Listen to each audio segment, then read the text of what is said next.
Graça e paz, amados irmãos, estamos chegando no final do nosso curso e eu acho que esse seria um momento de fazermos uma revisão daquilo que foi dito.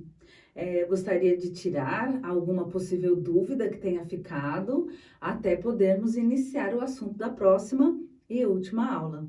Peço que qualquer curiosidade, qualquer dúvida que vocês tenham, enviem mensagens ali na nossa plataforma para que possamos saber, tirar, sanar a sua dúvida e com isso estar sempre melhorando as nossas aulas. Estudamos nesse curso o módulo de História, porque essa disciplina nos oferece um horizonte para interpretarmos o passado, corrigir os erros, planejar o futuro. Isso é muito importante para o aluno do seminário, que certamente será confrontado a respeito de sua fé e religião. Será não?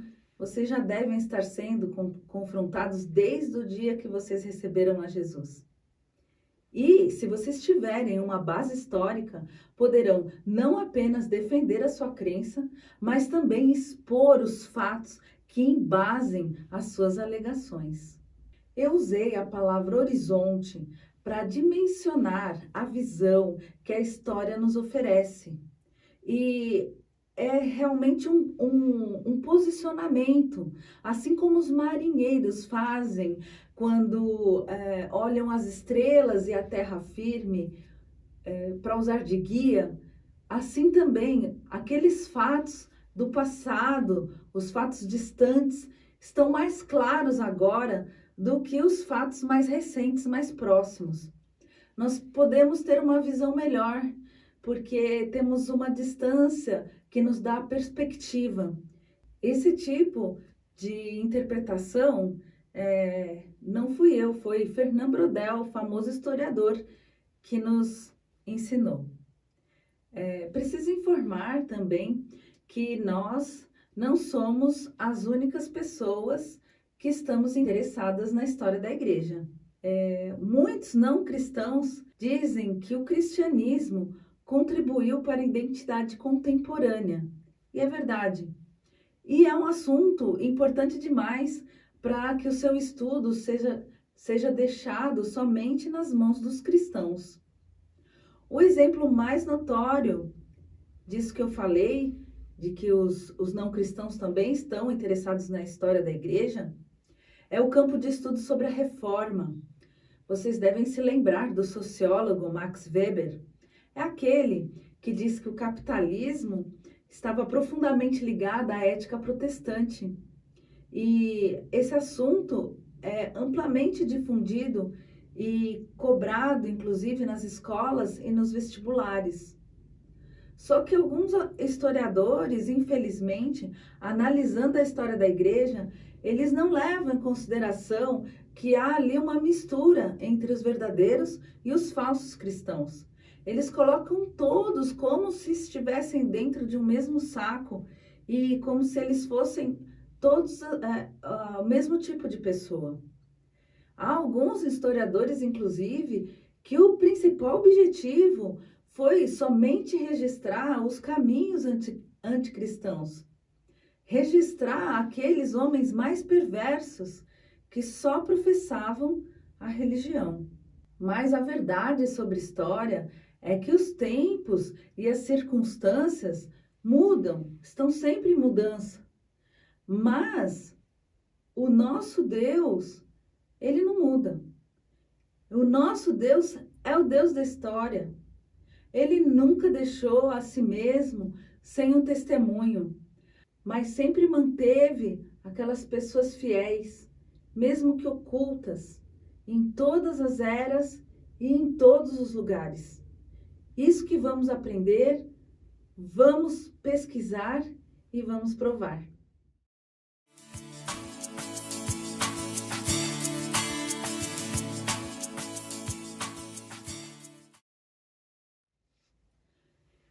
Essa é a última aula, a aula 10, denominada Os Precursores da Reforma. Vamos relembrar um pouco o que vimos, agora sob um enfoque diferente, que foi proposto por um pregador americano chamado William Branham.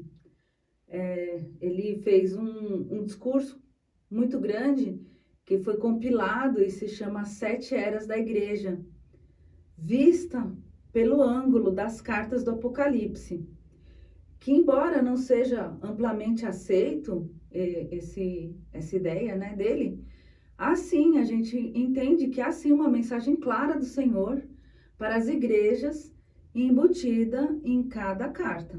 Em um dos livros da nossa bibliografia, A História do Cristianismo, de Knight Youngling, os autores fazem um paralelo, ainda que superficialmente, com as igrejas do Apocalipse, com semelhanças conforme as admoestações contidas naquelas cartas. No início do cristianismo, então, seria semelhante à igreja de Éfeso. Depois, a época em que a igreja foi perseguida, semelhante à igreja de Esmirna. Sabemos que lá no ano de 313, o imperador romano Constantino concedeu liberdade de culto aos cristãos pelo Edito de Milão. E em 391, o imperador Teodósio proclamou o cristianismo como a religião oficial do império, no Edito de Tessalônica. E aí se iniciou uma época semelhante a Pérgamo, que é denominada Igreja Complacente. Pérgamo significa casamento, seria um tempo de união entre a igreja e o Estado. Então, o Império Romano do Ocidente caiu pelas mãos dos bárbaros no ano de 476. E a partir daí, foi a igreja que deu unidade à Europa. O estado, então, espiritual notado na carta dirigida a Tiatira, a chamada Igreja Apóstata. A autoridade da igreja foi elevada acima da autoridade da Bíblia, e a regra da infalibilidade foi aplicada às decisões do Papa. O cristianismo, então, era uma liga que unia vários territórios, estando sob um único poder. Na Europa Central surgiu o Sacro Império Romano Germânico, que teve início lá no ano de 800, que foi o ano da coroação de Carlos Magno, pelo Papa Leão III. Foi lá o início do Império Carolíngio. Falamos sobre isso. O poder da Igreja Católica rivalizava com os grandes reinos da Idade Média. Os bispos eram proprietários de terras, muitas terras, e foi nessa época que surgiu o celibato, para que não houvesse heranças, né? Sem descendentes, sem heranças, porque a riqueza era medida pela quantidade de terras. E esse apego aos bens materiais não estava de acordo com a pregação bíblica. Sempre foi alvo de críticas. Não podemos dizer que esse comportamento era amplamente aceito e que os cristãos estavam totalmente desviados dos preceitos de Cristo. Veja, teve ali o movimento monástico, que é um exemplo de homens que dedicavam a sua vida à oração, ao estudo da Bíblia. Eles também contribuíram conservando o conhecimento, conservando os textos, e eles ainda tinham o objetivo de combater a corrupção e o acúmulo de riquezas. Então vieram as cruzadas, a Inquisição, perseguições, são todos exemplos de como errar o alvo, certo? Que é o significado do pecado, né? É um desvio, então, da liderança moral. Podemos dizer que muitos problemas estão relacionados com o mau uso do poder e da autoridade. Então, a gente chega na aula, que é a nossa última aula, que é o período semelhante à igreja de Sardes. Usualmente é chamado a Era da Reforma. O mensageiro, então, é o mais conhecido de todos, Martinho Lutero. Mas antes dele, houveram os seus precursores. Vamos falar sobre eles. Está lá no texto obrigatório, que vocês devem ler, escrito pelo Dr. Nachman Faubel. Ele foi meu professor na USP, quando eu fiz história lá. Ele ainda é vivo, já é um senhor aposentado, um judeu polonês, sobrevivente do Holocausto. Ele não era um judeu messiânico, não é um judeu messiânico. Ele é um estudioso medievalista que me deu uma das melhores lições ali naquela faculdade. Ele falou sobre a graça. Naquela época em que eu estudei, a Hebe Camargo, já morreu a Hebe Camargo, ele fazia muito sucesso. E ela sempre falava uma expressão assim, que gracinha, tudo era uma gracinha para ela. E esse professor, então, Nachman, ele deu como exemplo que não se deveria falar que gracinha, que graça é algo muito sério, muito importante, muito profundo, que não pode ser assim, falado sem um sentido específico. E aí, então, ele falou, o conceito dessa palavra é amor incondicional, dom gratuito, favor imerecido, generosidade incondicional. É um sentido muito profundo ao amor de Elohim por seu povo. É um Deus que se inclina, um Deus que se comporta como mãe. A mãe que cuida do que foi gerado ali das suas entranhas, que age com amor, com benignidade, sempre em favor do seu povo. Então a graça, portanto, é o cuidado de Elohim com o seu povo e também uma aliança. E por que estou falando isso? Nós sabemos que os reformadores proclamavam 5 solas que definiram os princípios fundamentais da reforma protestante. Sola é somente. Uma delas era sola gratia, que significa somente a graça, ensinando que a salvação vem por graça divina ou favor imerecido. Isso significa que a salvação é um dom imerecido de Deus por causa de Jesus.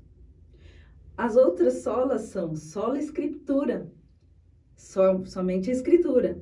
A Bíblia é a única palavra inspirada por Deus, a única fonte da doutrina cristã. É acessível a todos. Ela deve ser acessível a todos. E encorajavam as pessoas a ler a Bíblia, julgar as doutrinas à luz das Escrituras. A outra é sola fide. É o ensinamento de que a justificação é recebida somente pela fé. Sola fide, somente a fé. Solos Christus, solo Cristo, é o ensinamento de que Cristo é o único mediador entre Deus e a humanidade e que não há salvação através de nenhum outro. Soli Deo Glória, é o ensinamento que toda glória é devida somente a Deus, pois a salvação é realizada unicamente, exclusivamente através da sua vontade e de sua ação por meio do Senhor Jesus. Vamos começar falando das indulgências, que não era a única motivação dos reformadores, vocês sabem. Mas como para mim, e talvez também aos irmãos, seja a prática que me causa mais repulsa de todas da igreja medieval, achei interessante começar falando sobre isso. Olha, o termo indulgência se originou a partir do latim indulgentia, que significa bondade. Bondade. Que perdão dos pecados é esse que se compra. Olha, há documentos que demonstram que durante a Idade Média eram vendidas indulgências, o perdão dos pecados, de centenas e até milhares de anos. Milhares de anos de perdão. A fim de corrigir tais abusos, ali o Quarto Concílio de Latrão, que foi em 1215, decretou então que as indulgências não deviam ter mais de 40 anos. Em 1300, o Papa Bonifácio VIII instituiu o primeiro jubileu cristão, por meio da bula Antiquorum Fide Relatio, que concedeu uma indulgência aos fiéis que fizessem uma peregrinação a Roma, ao túmulo de Pedro. Esse conceito de jubileu, no judaísmo e no cristianismo, é o ano especial de remissão dos pecados e perdão universal. Então, lá foi o primeiro jubileu que se tem notícia cristã. O fim do século XIII e o começo do século XIV foram marcados por uma briga que estavam envolvidos o rei da França e o Papa. Foi a época em que as pretensões papais atingiram o seu auge, com a emissão da famosa bula Unam Sanctam, em que o Papa reafirma a superioridade da Igreja ao Estado. Igreja, Estado. Dizia a bula: declaramos, afirmamos, definimos e prenunciamos que é absolutamente necessário para a salvação de cada criatura que ela, o rei, o Estado, a monarquia, etc., né, esteja sujeita ao pontífice romano. Ele emitiu essa bula porque o rei da França, Filipe o Formoso, que era um homem muito odioso, que oprimia a plebe, roubava os nobres e deixou o Vaticano com muita raiva, porque também proibiu a transmissão de dinheiro, joias e outros artigos para Roma, privando dos rendimentos que vinham da França. Quando Filipe recebeu essa bula, mandou queimar publicamente lá em Paris, ao som das trombetas. Mas o que aconteceu depois foi como um golpe a essas pretensões e ao prestígio papal. Porque não apenas o rei da França reagiu e conseguiu prender o Papa Bonifácio, mas não muito depois, o papado passou então a estar debaixo do domínio francês por um período muito longo, de quase 70 anos. Foi o período chamado o cativeiro babilônico do papado. Não se engane, é babilônico mesmo, eu não errei, porque é uma alusão ao cativeiro do povo hebreu. Os cardeais, então, escolheram um francês chamado Bertrand, que depois é denominado Clemente V, porque os papas eles mudam o nome dele para o nome de papa. Então, o Clemente V foi eleito em 1305 como um novo papa e transferiu o papado de Roma para Avignon, na França. Lá, para se manterem, os papas inventaram uma série de novos impostos, novas taxas, em geral dando essa impressão de avareza mesmo para o povo. E isso num período em que o ideal da igreja era, ou pelo menos devia ser, de pobreza apostólica. E aí ocorreu o cisma papal. Também é chamado de cisma do Ocidente. Nós estudamos o cisma do Oriente. Esse é chamado cisma do Ocidente.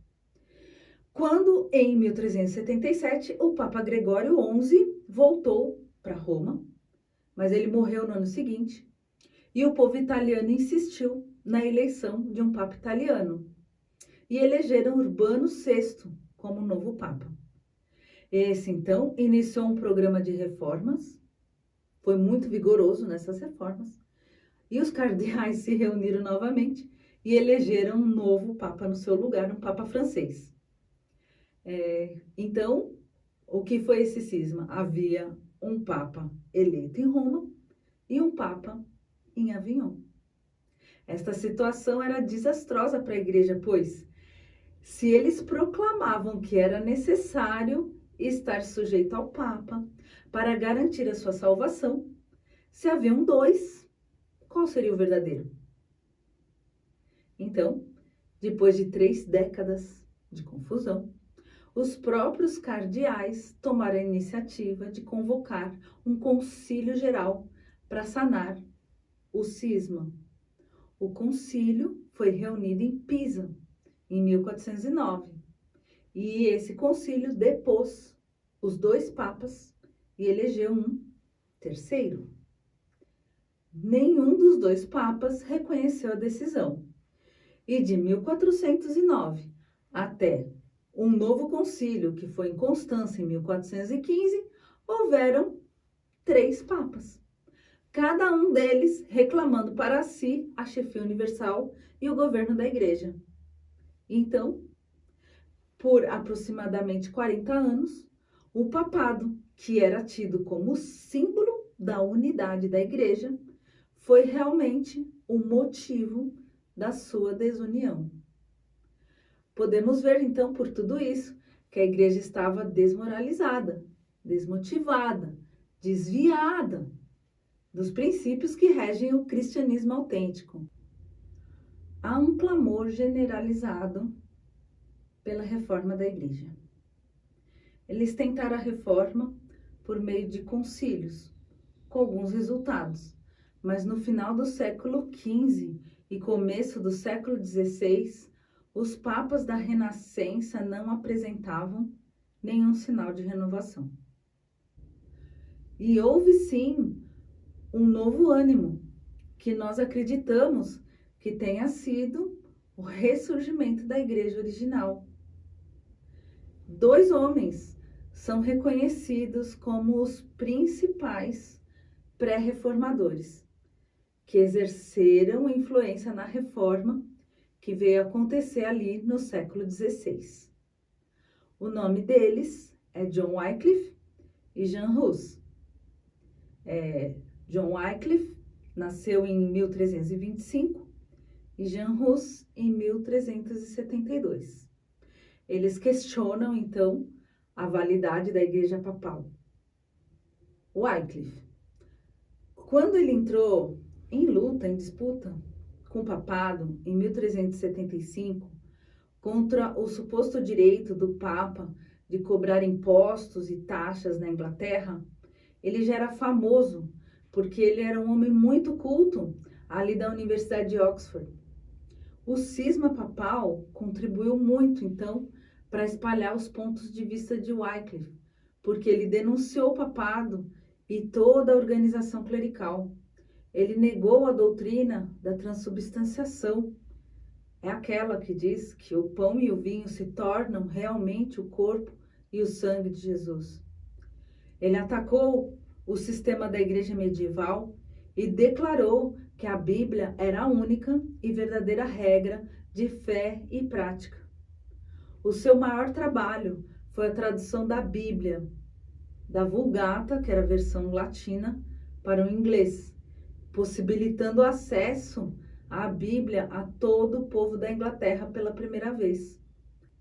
Ele organizou a ordem dos sacerdotes pobres, conhecidos como os Irmãos Lollardos, muitos dos quais eram estudantes de Oxford, e foram perseguidos também, alguns queimados na Inglaterra, porque eles pregavam que o Evangelho de Jesus era a verdadeira religião, que não havia nada na Bíblia que mostrasse que Jesus teria estabelecido a missa e que o pão e o vinho, após a consagração, continuavam sendo pão e vinho, e também desmereciam a penitência, a confissão e a extrema-unção. Jean Hus. Os ensinos de Wycliffe deram origem a outra revolta maior contra a igreja papal, chefiada por Jean Hus. Ele era um homem muito respeitado pelo povo, era muito culto, exercia influência na Universidade de Praga e também era um sacerdote. Ele ensinava as doutrinas de Wycliffe, que já era considerado um herege, e ele entrou em conflito com os chefes da igreja, escrevendo que a lei de Cristo, isto é, o Novo Testamento, era o guia suficiente para toda a igreja, e que o Papa só podia ser obedecido até o limite de que suas ordens coincidissem com a lei divina. Jean Hus foi julgado durante o mesmo concílio, aquele que sanou o cisma, só que o seu julgamento foi uma farsa, ele foi condenado. Esse concílio também condenou Wycliffe, que já estava morto, como um herege.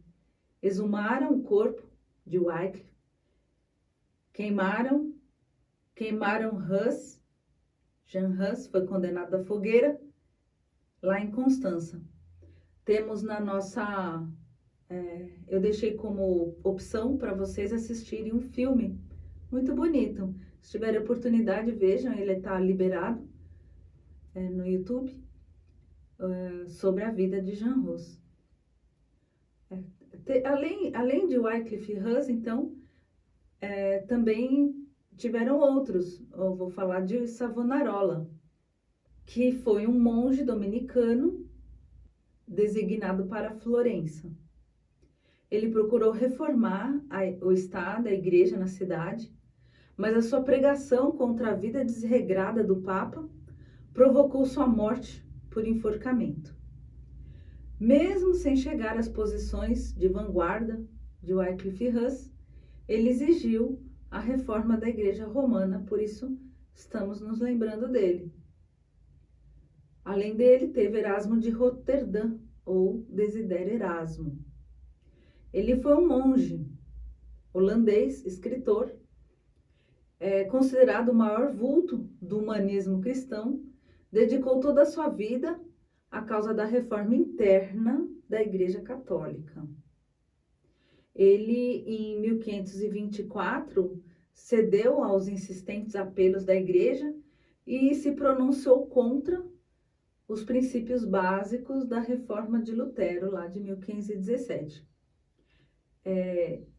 Lutero se envolveu, então, em uma amarga disputa teológica com Erasmo. Mas não podemos condená-lo, porque ele tinha um sonho de que a igreja deveria ser reformada sem necessidade de ser dividida, como aconteceu de verdade, né? A sua obra-prima, chamada O Elogio da Loucura, defendia a tolerância e a liberdade de pensamento e denunciava as ações da igreja. Embora ele fosse um clérigo, ele era profundamente cristão e ele vai ficar conhecido, chegou até nós, né, a sua biografia, conhecida pela sua oposição ao domínio exercido pela igreja sobre a educação, a cultura e a ciência. Zwinglio foi grandemente influenciado pela tradição humanista de Erasmo. Zwinglio pregava ali na Suíça. Então, Erasmo foi responsável por estimulá-lo ao estudo do texto original da Escritura. A paixão de Zwinglio pela palavra, além das especulações medievais da tradição, se deve em grande medida à influência de Erasmo. Eles eram amigos, mas foi uma amizade de curta duração, porque Zwinglio abraçou a teologia protestante e isso o colocou contra Erasmo, que era humanista, decididamente católico. Zwinglio pregava contra o abuso das indulgências. A sua conversão foi influenciada tanto pelo livramento milagroso de uma praga, quanto pelas leituras das primeiras obras de Lutero. Alguns realmente têm sugerido que a reforma começou ali com Zwinglio, em vez de Wittenberg com Lutero. O que acelerou a reforma em Zurique foi a prática dele da pregação expositiva.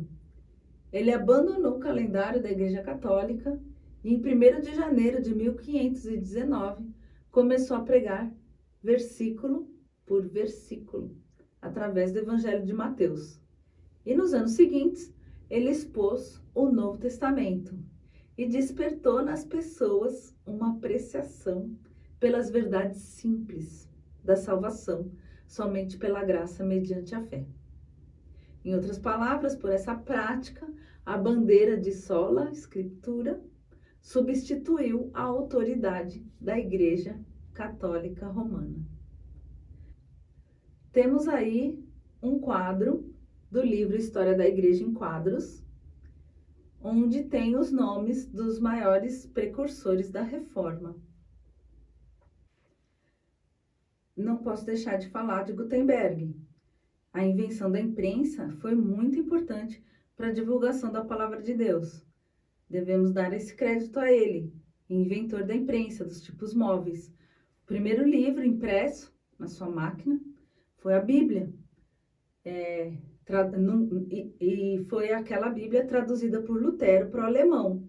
Esse fato foi fundamental para a Reforma Protestante, porque até então a Bíblia era lida em latim e a sua circulação não era grande, ficava somente ali entre os clérigos, mesmo porque só eles conseguiam ler em latim.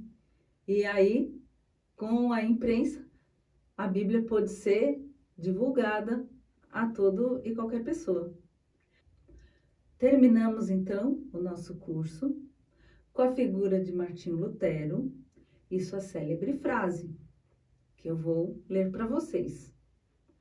A menos que eu seja convencido pelo testemunho das Escrituras ou pelo mais claro raciocínio, a menos que eu seja persuadido por meio das passagens que citei, a menos que assim submetam minha consciência pela palavra de Deus, não posso retratar-me e não me retratarei, pois é perigoso a um cristão falar contra a consciência.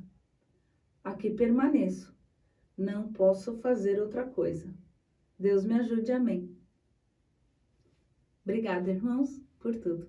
Deus abençoe os seus estudos.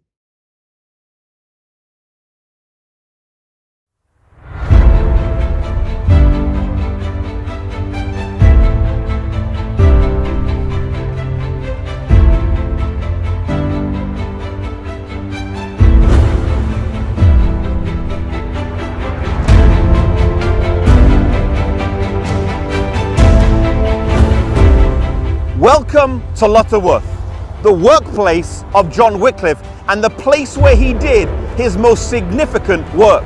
John Wycliffe has often been referred to as the morning star of the Reformation. The morning star is a term coined to describe either a planet or a star that appears shining brightly in the sky just before sunrise. John Wycliffe lived around 150 years before Martin Luther, John Calvin, Zwingli, and the later English reformers, but the work that he did was key in paving the way for them. He was a reformer before the term became popular, standing alone as a voice of change in his generation and in calling people back to the Bible.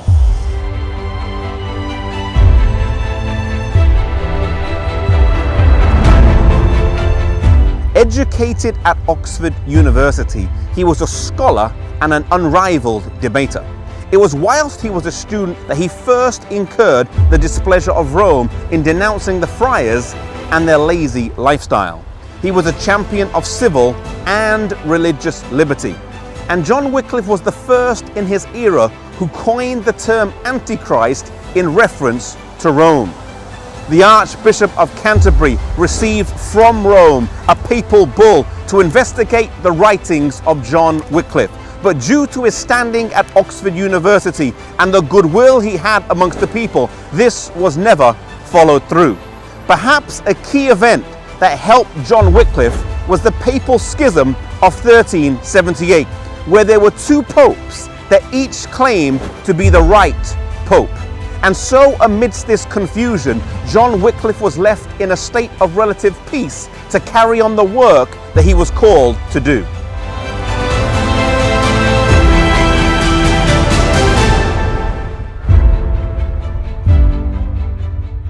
John Wycliffe was a great believer in the ministry of preaching. He trained men who were known as the Lollards and sent them out all over the country preaching the gospel. But his greatest achievement was the translation of the Bible. Today we might not grasp the gravity of this, but back then to read the Bible in the language of the people as opposed to the Latin was seen as heresy, something that was forbidden and viewed as dangerous. A church leader in Wycliffe's day, commenting on his translation, said these words, "And so the gospel pearl is thrown before swine and trodden underfoot.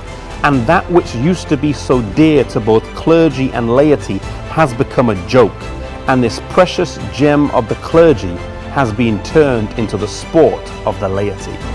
Wycliffe, though, declared plainly, Christ and his apostles taught the people in the language best known to them. It is certain that the truth of the Christian faith becomes more evident the more the faith is known. Therefore, the doctrine should not only be in Latin, but in the common tongue.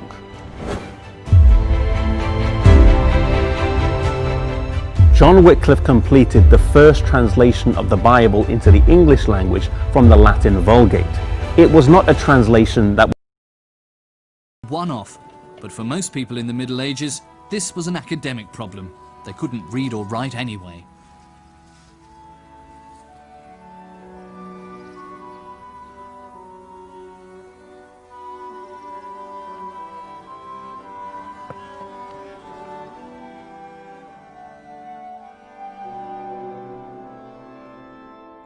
During the Middle Ages, books were written out by hand, mostly in monasteries. Often the monks would spend years on a work.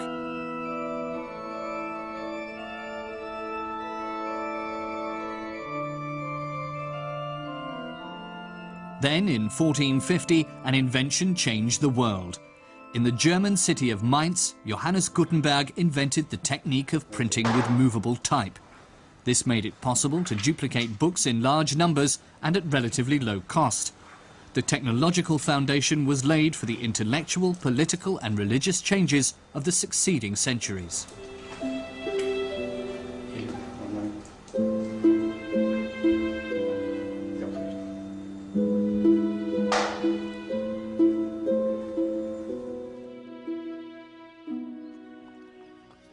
Johannes Gensfleisch, who later changed his name to Gutenberg, was born in Mainz in around 1400. His father was a wealthy merchant. Young Johannes attended the monastic school in Mainz, that much we know, but then his trail goes cold for a while.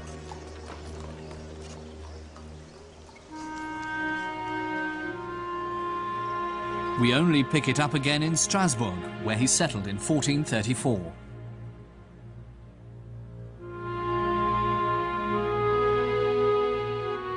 Here he set up a factory that produced mirrors for pilgrims.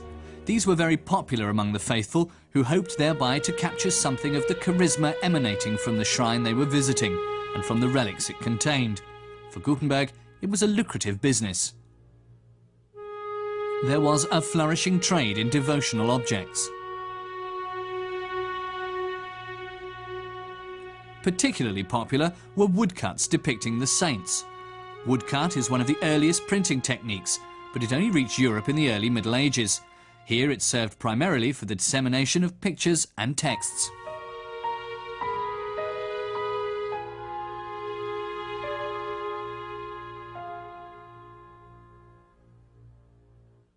But cutting these whole-page blocks is a time-consuming process.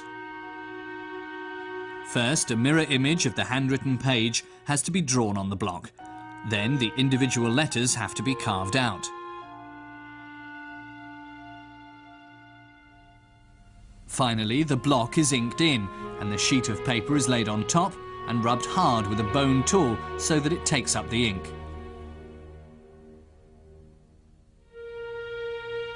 By the start of the 15th century, more and more of these page prints were coming onto the market. Occasionally, a number of pages were bound into a book.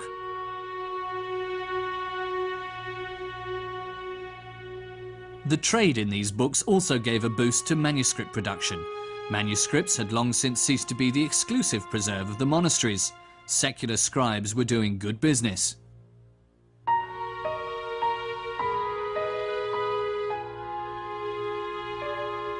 The establishment of the first universities had created a great demand for books. Libraries were founded, making knowledge in the form of books accessible.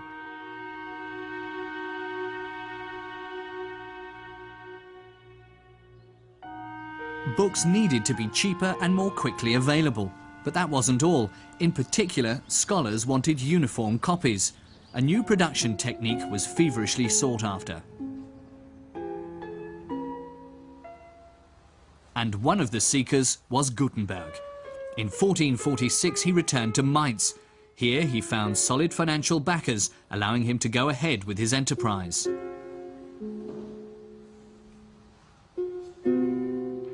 His breakthrough came with a brilliant idea. He broke up his text into its constituent parts: letters, punctuation marks, and frequent combinations known as ligatures.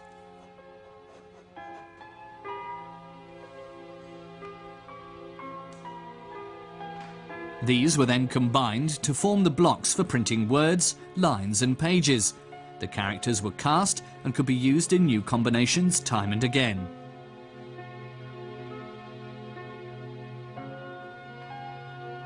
A character is produced as follows.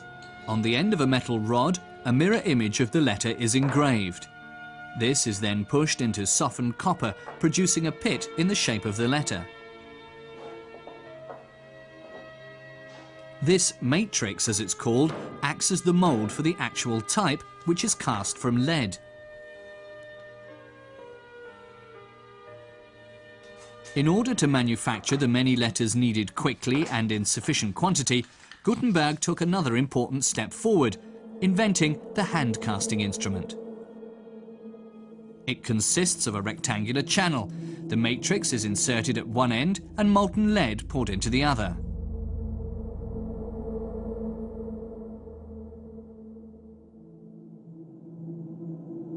When the instrument is opened, a letter cast in lead is there, ready to be used.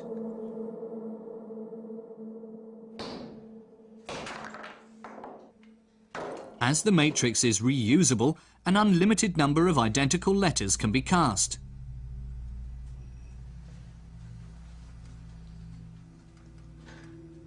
Finally, the typesetter can begin to combine the letters into lines.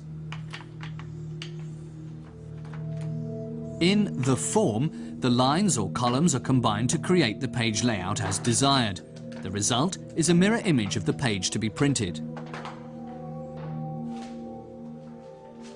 The form is now inked in with printer's ink. Gutenberg used a mixture of lampblack, varnish and egg white. Printing can now start. Gutenberg used a special press for this purpose, but he derived the principle from the traditional wine press.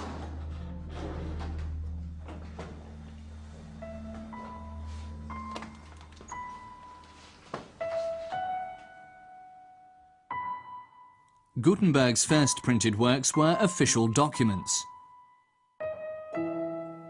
papal decrees, and grammars.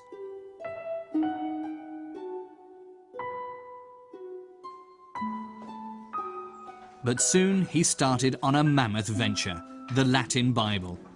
For this project he cast more than 100,000 pieces of type. For more than 2 years, Gutenberg's typesetters and printers worked on the first edition of 180 copies.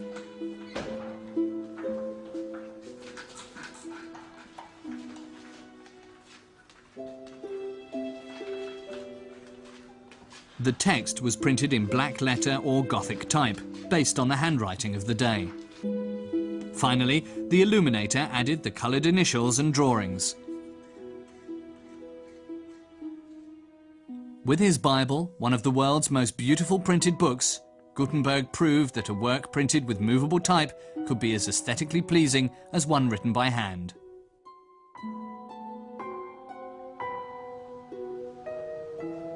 The edition was soon sold out. Gutenberg's contemporaries were impressed. It was the first time a work had been available in such a large edition, and every copy was identical. The written word now had authoritative status.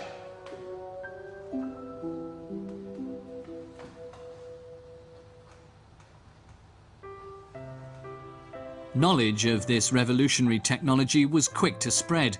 Soon the first printing presses were set up in Cologne, Bamberg and Basel. In Venice, an enterprising publisher named Aldus Manutius began to print the works of the classical authors. His clientele comprised the whole of Europe's humanistic intellectual elite. Manutius employed the most talented printers of the age. They developed the typeface known as Antiqua, which soon spread throughout Europe.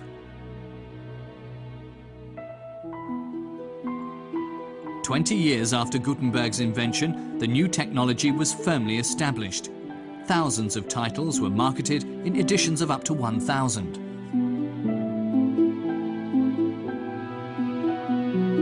Books now became affordable for ordinary people. As society grew more literate, the number of potential readers increased.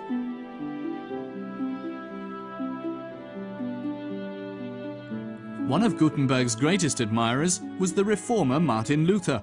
The new art of printing gave him a bright and bold idea. The layman didn't need a priest to tell him what the Bible said. He could read it himself and decide for himself between revealed truth and the false interpretation put about by the church. So Luther had more than 500,000 copies of his German translation of the Bible printed, a huge number for those days. And to disseminate his Protestant message, he had hundreds of thousands of leaflets distributed.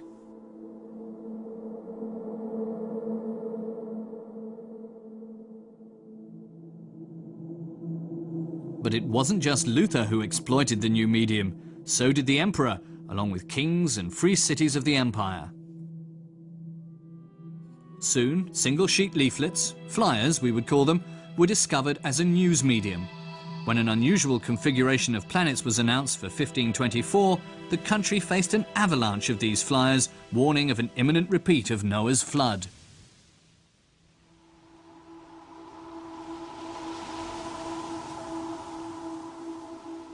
The first daily newspaper appeared in Leipzig in 1650.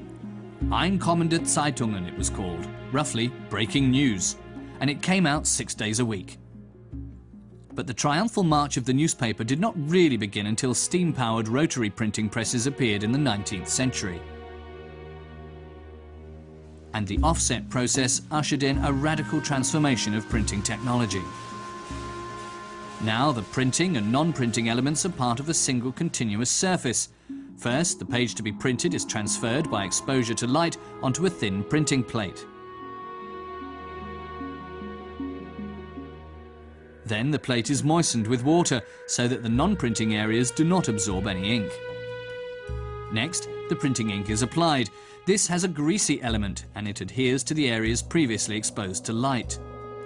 In the offset process, the ink is not transferred directly from the form to the paper, but is first offset onto a rubber roller, hence the name, and only then onto the paper. This allows for rapid printing, and lower quality paper can also be used.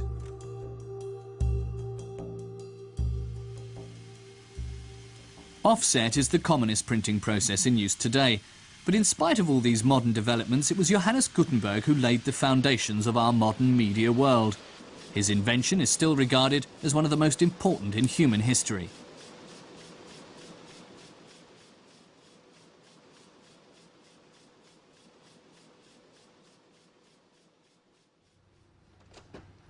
Gutenberg himself did not make a fortune with his invention.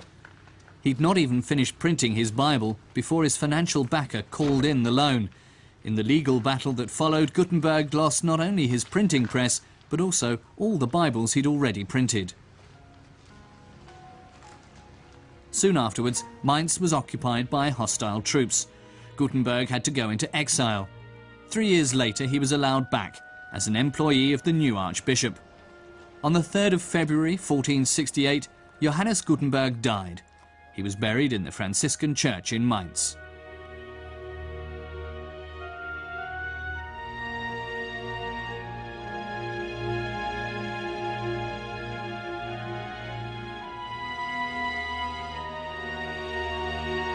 But his invention of printing with movable type had changed the world forever.